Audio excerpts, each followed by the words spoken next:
بسم اللہ الرحمن الرحیم۔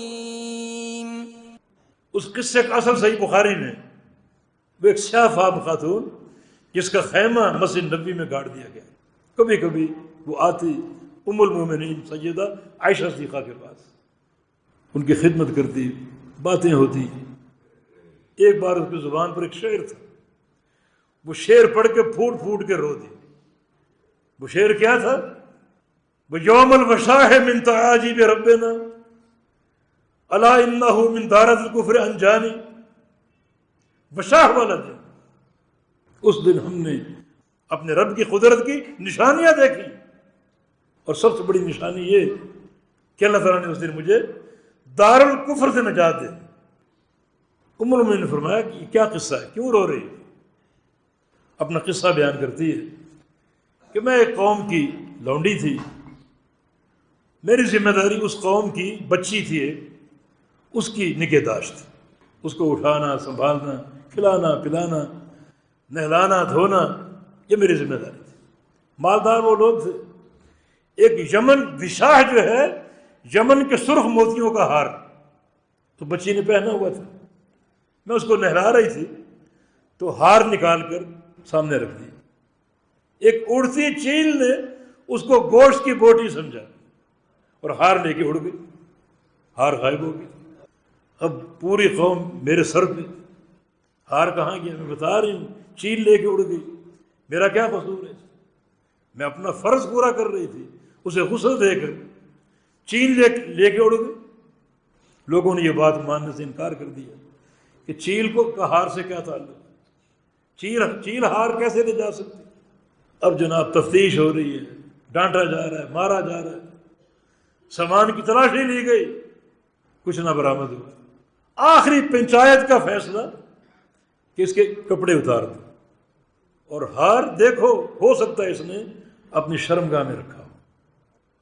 اب یہ برہنگی کا خوف، باحیا عورتیں تھیں، برہنگی کیسے برداشت کریں؟ دل میں اچانک ایک خیال آیا کہ میری قوم جب بڑی مشکل میں پھنستی ہے، بڑی مشکل میں، سمندر کی لہروں میں، سمندر کی موجوں میں، تو کسی سارے بتوں کو بھول جاتی ہے، کسی ایک ذات کو پکارتی ہے جس ذات کا نام اللہ ہے، اس کا تعارف نہیں، لیکن قوم اس کو پکارتی ہے، اور وہ اللہ اس مشکل سے نکال دیتا ہے، آسانی فرما دیتا ہے، اسی اللہ کو پکار۔ تعارف نہیں لیکن تعلق باللہ۔ پنچایت قائم ہے، عدالت میں یہ لڑکی کھڑی ہے، وہی چیل اوپر سے آئی اور ساری قوم کے سامنے وہ ہار پھینک کے چلی گئی۔ قوم نے دیکھا اس لونڈی کی صداقت پر، سب کو یقین آ گیا، سب نے تحسین بھی کی، مگر وہ یہ شعر کیا ہے؟ اللہ نے میرا دل اس قوم سے اچاٹ کر دیا کہ میں نے ان کی خدمت کی، یہ اس کا صلہ۔ اب دل بے قرار، اس قوم کو چھوڑ دو۔ چھوڑ کے کہاں جاؤں؟ جہاں بھی جاؤں، جیسی بھی حالات بن جائیں، یہاں نہ رہوں۔ یہ اللہ کا احسان عظیم۔ دار الکفر تھا نا، ساری قوم کافر تھی، اللہ نے دل اچاڑ کر دیا اس قوم سے۔ تنہا جانے کا خوف تھا، اکثر قافلے گزرتے رہتے تھے، اور یہ لونڈی رات بھر جاگتی کہ ممکن ہے رات کو کوئی قافلہ گزرے تو رات کے اندھیرے میں اس قافلے میں شامل ہو جاؤ، پھر اسی اللہ کے سپرد جس کا نام لے کر میں نے دعا کی تھی۔ ایک دن رات ایک قافلے کا شور سنائی دیا، لونڈی جاگ رہی تھی، قافلے میں شامل ہو گئی۔ لونڈی کہتی ہے کہ میری حیرت کی انتہا ہو گئی جب میں نے دیکھا اس قافلے کے سارے لوگ بات بات پر اسی اللہ کا ذکر کر رہے ہیں، کبھی اللہ اکبر، کبھی سبحان اللہ، کبھی الحمدللہ، کبھی لا الہ الا اللہ، اسی اللہ کا ذکر، اسی اللہ کو یاد کر رہے ہیں۔ اللہ نے اور دیکھیں نا، یہ تعلق قائم ہوا، اب ساتیں شروع ہو گئی، دل اچاٹ ہو گیا، دارالکفر کو چھوڑ دیا، اللہ نے چھڑوا دیا، اور ایسے قافلے میں شامل کر دیا جو قافلہ اللہ والوں کا تھا، ایسے لوگوں کا جن کو اللہ کے ساتھ تعلق تھا۔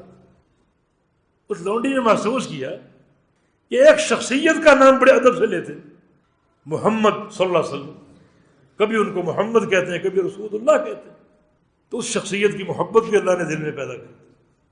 یہ تعلق باللہ کے ثمرات، جس قافلے میں اللہ نے شامل کیا وہ قافلہ اصحاب رسول صلی اللہ علیہ وسلم کا تھا، اور ایک موہوم طریقے سے اللہ کے پیغمبر کی محبت بھی دل میں پیوست ہو گئی۔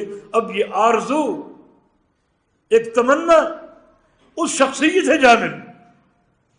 قافلہ کا رخ مدینہ منورہ کا تھا، مدینہ پہنچ گیا، اللہ کے حبیب سے ملاقات ہوئی، اسلام قبول کر لیا۔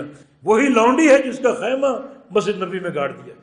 ساعتیں ختم نہیں ہوئی ابھی، مسجد نبی میں سارے صحابہ کی مہمان، وقت بے وقت مسجد میں جھاڑو دینا، صفائی کرنا، چھوٹی خدمت نہیں، مسجد کی خادمہ بن گئی۔ صحابہ کوشش کرتے ہیں ہم اس کو کھانا بھجوائیں۔ پھر ام المومنین کی رفاقت، کتنے فائدے، کتنے فائدے۔ ایک بار پیغمبر علیہ السلام تشریف لائے، وہ لونڈی دکھائی نہ دی، کہاں گئی وہ؟ عرض کی یا رسول اللہ رات اس کا انتقال ہو گیا۔ افلا اعزمتمونی، مجھے کیوں نہیں بتایا؟ فرمایا کہ وہ آپ کی راحت کا وقت تھا، ہم نے غسل اور کفن اور جنازہ پڑھ کے دفنا دیا۔ فرمایا کہ دلونی علی قبرہا، بتاؤ اس کی قبر کہاں ہے؟ اللہ کے انعام جاری ہیں۔ اللہ کے حبیب قبر پہ گئے اور اس کی قبر پر اس کا جنازہ پڑھا۔ یہ تعلق باللہ، یہ تعلق اگر قائم کر لیں آپ صدق و اخلاص کے ساتھ تو کیا برکات ہوں گی، کیا ثمرات ہوں گی۔